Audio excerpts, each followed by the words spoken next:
கோடி காலம் தவம் பண்ணதனுடைய பயன்தான் இந்த அனந்தாதீத வஸ்துவாகிய இந்த சிவன் நம்ம கிட்ட கிடைச்சிருக்கு.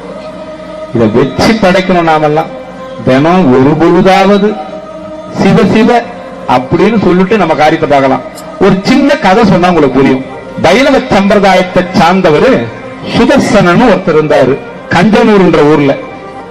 அவருக்கு அவங்க அப்பா என்ன பண்ணாரு, நாம பாரம்பரியமா வைணவத்தை சார்ந்தவங்கடா, நீ போய் என்ன பண்ணாத, இந்த திருநீர் தரிக்கிச்சு ருத்ராட்சம் கட்டிக்கிறது சிவத்தை கும்பிடுறது இந்த காரியம்லாம் தயவு செய்து பண்ணிடாத, இது பெரிய அபத்தம், நம்ம குடும்பத்துக்கு அழிவை தேடி கொடுத்துருன்னுட்டு அவங்க அப்பா சொல்லிட்டாரு.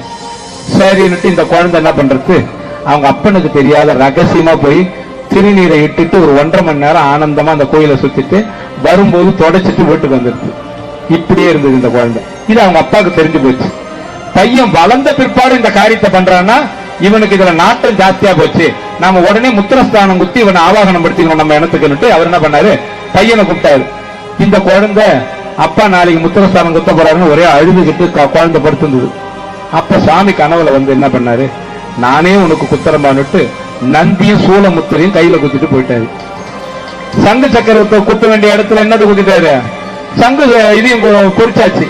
குழந்தைக்கு இதை பொறிச்சதுக்கு அப்புறம் பகிரங்கமா தைரியம் வந்துட்டு, சாமி கனவுல குத்து நிஜத்துல இருக்குதுன்னா அப்ப சிவன் என்கிட்ட தான் இருக்குது, நீ என்னடா என்ன நாமம் போட சொல்றது, திருவிழா நல்லா வாரி போச்சு வீட்டுல உட்காந்துக்கிட்டு.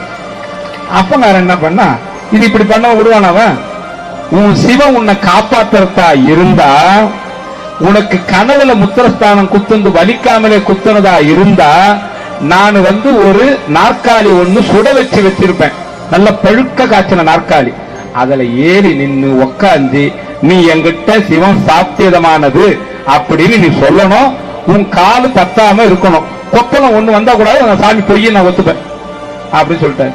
இந்த குழந்தையும் ஜடமா என்ன பண்ணிச்சு, அதே மாதிரி ஏறி நின்னுகிட்டு அவங்க அந்த சமணத்தை சார்ந்து வைணவத்தை சார்ந்தவங்க மொத்தம் 1080 கொடுத்தனகாரம் மொத்த பேரும். அந்த கஞ்சனூர்ல இப்ப கூட கிடையாது வைணவ ஒருத்தர் கூட, மொத்த பேரும் அது மாத்திரி போனதான்.